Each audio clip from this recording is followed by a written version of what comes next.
Alright,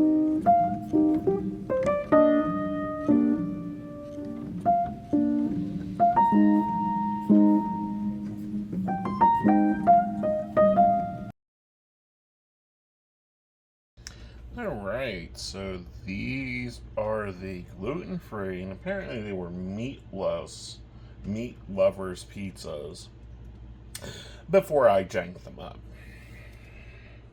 This is what we normally eat the night before we get ready to go on the road. We used to order pizza because it saves time. Now I just make them. And then we loaded it. And what I mean by loaded it was added some onion, some black olive, some bell pepper, 3 types of cheeses. I took off the vegetarian pepperoni and added the normal pepperoni back to it. This goes into the oven, and then we'll have this for dinner. Alright, so these are gluten-free, keto-friendly, low-sugar, white chocolate chewy brownies from Duncan Hines. They're going up for the picnic that I'm hoping you guys will see a little bit of, because the food being offered is definitely not gluten-free and probably very bad for diabetics, and most of my coven are diabetic and I'm gluten-free. So we decided we would do our own picnic instead of complaining. And it's like no big deal. We all like to cook. We all enjoy cooking. We're all making something. I'll try to show it off later. But no. So I decided I would do these brownies. They're not from scratch. I could make scratch ones. But let's face it, I ain't got the time to design. So these are going in the oven after the pizza comes out. And then we'll rock it along. You're doing great. Okay. Alright. This class is very poignant. As a matter of fact, if there was a few older people here, I might have been told to go pick a switch, or they're going to whip my ass one of the two. And here's why. You go and you tell any of these older women, well, you're a witch. They'll look at you and cuss you out one side down another and can go, I'll pray for you. And that's probably the most scariest words you can hear out of one of these older Appalachian women's mouths. Here's why. One, if you've noticed, they pray, and they pray long and hard, which means they put a lot of energy and a lot of faith and a lot of ideas in it. The other part of that is they normally do things like this one's doing over here, which is concentration, and it's on their mind, and they're just sitting there knitting away, stitch by stitch. Can anyone tell me what they're doing? Binding. By knot of one, the spell's begun. By knot, it's not work, it's string work. But we have to paint that on that tooth and it'll come out. It'll kill that nerve. It also brought their spirituality and their faith. And that's all they had. And that's where we get thoughts and beliefs in our magic today, and things that we get told and it's just passed off as everyday law. How many has heard wash your front door down to take away drama? Do you know why it's vinegar? Why not salt and water? Why not sage smoke? We're going to get on that one in a minute. You add vinegar. Add it for food. You had vinegar. Things went rotten in your fridge and your pantry all the time. It turned to vinegar. Guess what vinegar does? Vinegar in old newspaper. Great on windows. Great on windows. Guess what it takes off? Cold tar. Coal tar, cold dirt, cold must. Train turd. Train soot. There's a shop out here and I found it highly interesting. You take this whiskey or, this kerosene, they're selling rusty railroad ties. Why do you think that they're selling rusty railroad ties? Where do you think that comes from?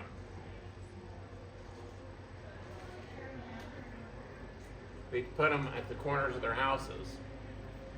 That's the part that's recorded in the books today.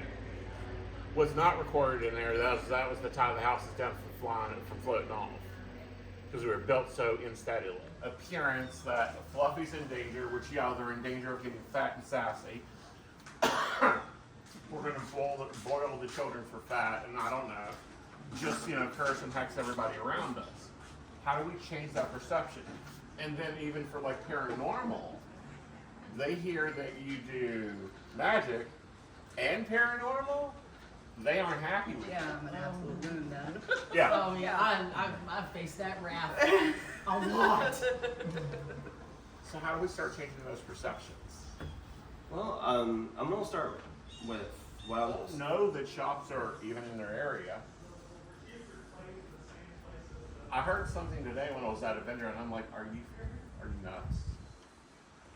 And she was apologizing because she had beautiful sweetgrass, big sweetgrass rolls, gorgeous, but they're not handmade; they're store bought, and that matters to some people. And I'm like, "Excuse me, I can't roll those things. I don't have time."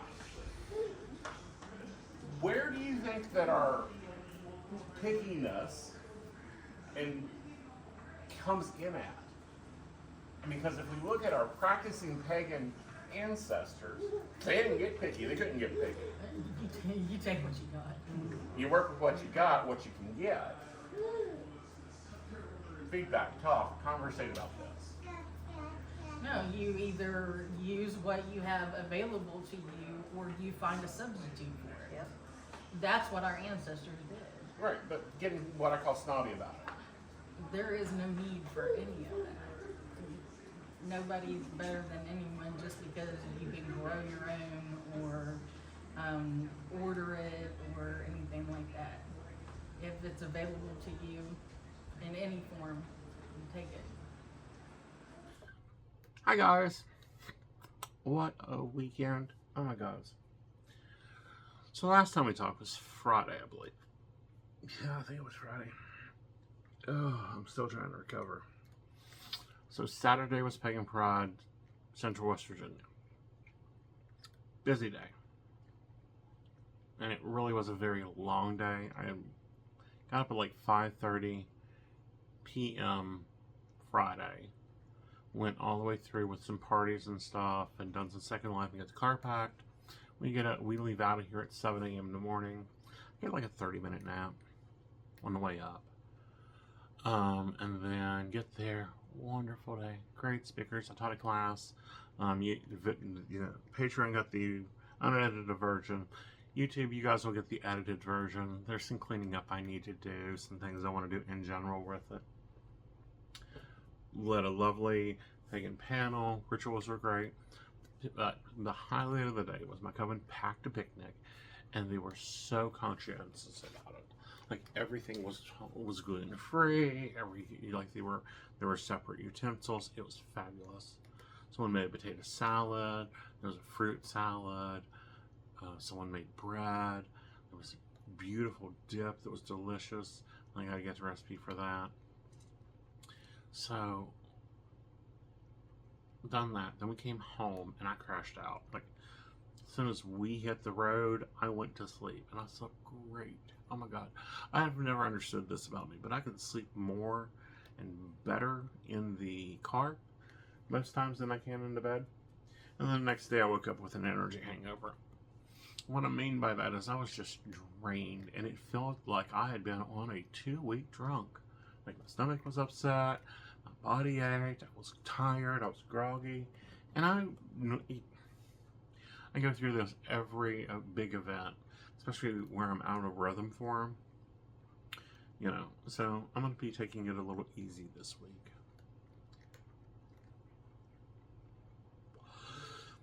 I got some interesting emails. A couple networks are apparently hiring, or new networks are getting ready to launch and they're hiring. One is from Phoenix. I haven't ever heard of them. But they were asking for my passport and my CVS. So I wrote them back and I was like, can you tell me a little bit more about this? Because I'm an American advisor and we don't normally pass our passport out. And we don't normally have a CV. So I gotta figure out what the heck a CV is, because I have a resume, I have a bio, I have profile pics. It's just like, what is this? Like, clarify what this is. They have this big claim about making $3,000 a week, and I'm like, really? That's interesting. When you're a new network, you're making a statement of that effect. I find it really interesting when they do that, because there's no guarantee unless they're going to put you on salary, which I haven't seen a network yet put a psychic on salary. That would be interesting, though. To just have a standard paycheck you get every month.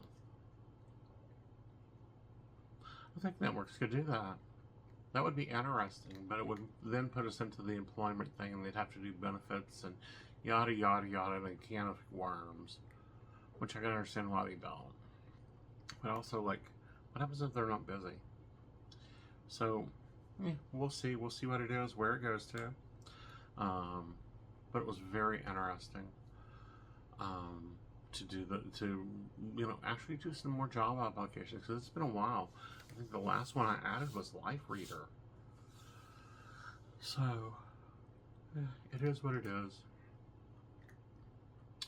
And then Patreon, I'm pissed, I'm aggravated. All my patrons, all my students are upset because Apple decided they want to take 30%. So that means my tall baristas will be getting a 30-cent raise to their fee if they're a new tall barista. It's not going to affect the ones that are currently baristas. And this is only if they apply to through Apple, or I could take the hit and it could be 30 cents, like they would still pay $1, but I would get charged 38 cents per month for them. So we might end up moving it. I hate doing that, but it may be necessary. It may be better because then it wouldn't be so hard to offer the things I want to do to my baristas. Like when the academy opens, they're going to get access to all the classes there and all the classes I'm going to be doing.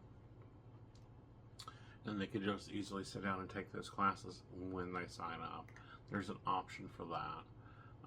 There's an option for them to easily access me, because I could set appointments up there in the membership area and they could get their discounts. Of course, I've also thought about adding 2 more tiers, a single shot and a double shot, which would give them, it's going to be more of a heavier, because I think my heaviest one is like 10. I think I'd have to at least do 20 and 30, but you get one free appointment a month, and then 75% off the rest of your appointments. I don't know. There's a lot of things that I could do, and a lot of things I want to do, but at the same time, I'm not going to do them if nobody wants them.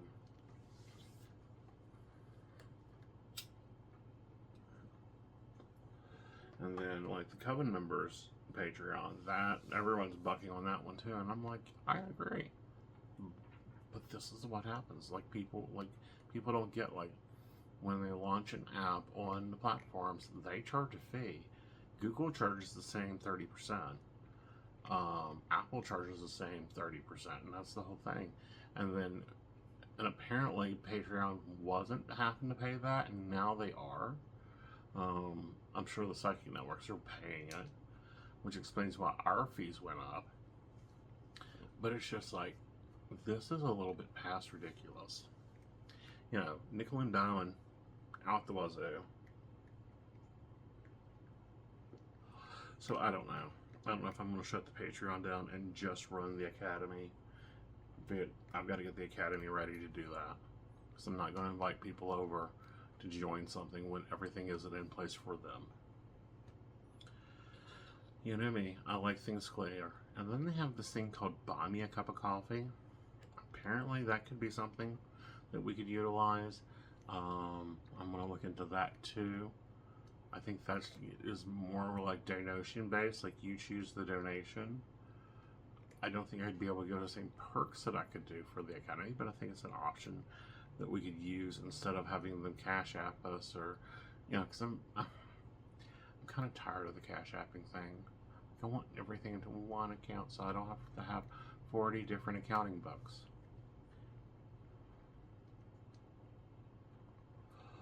And I think not many people have used it, but we'll see.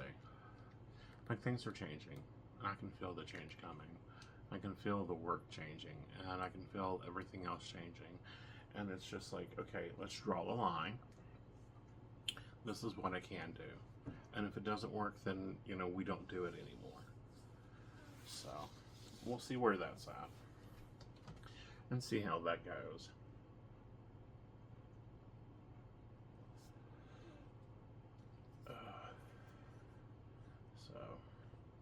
But no, it's about that time of the year when they start headhunting me. And I wouldn't mind adding another network to the mix if it's a good network. Like, I'm not going to do 1,800 minutes in a week. I'm not killing myself that way. I'm not going to work for cookies or peanuts. You're gonna pay me 39 cents and you're charging, the client $13.50. Come on now. That's not even realistic.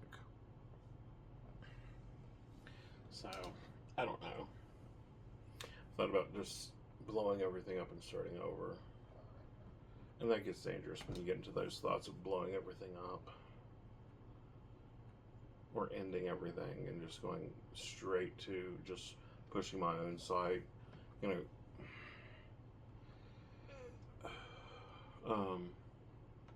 is her name? Anyway, one of the quotes she gives is, "Don't build on rented land." Right, I've been doing that for 20 years, is building on rented land. And, I want land that's mine, that I can work and build on. And that's what we may have to do. We may just have to build a membership pack system on the academy. Or even move the Psychic Coffee Shop over. Granted, that would add $36 a month to it. But big woohoo, we'll figure that out. And build a membership site, which we should be able to do with Squarespace, and let all that kind of tie and work itself together, and then we would probably make more, because then I could give more and do more. That's the bigger thing too, is I want to be able to do more and make it easier for people to use their benefits. Because there's customers, I'm sure, that could really use the barista thing, but with Patreon, it's been really hard to promote it. Alright, well, I better get to bed, and I see you're finished with your coffee, so you guys have a good day. I will talk to you on Wednesday, because we're going to try Monday, Wednesday, Friday. Bye, y'all.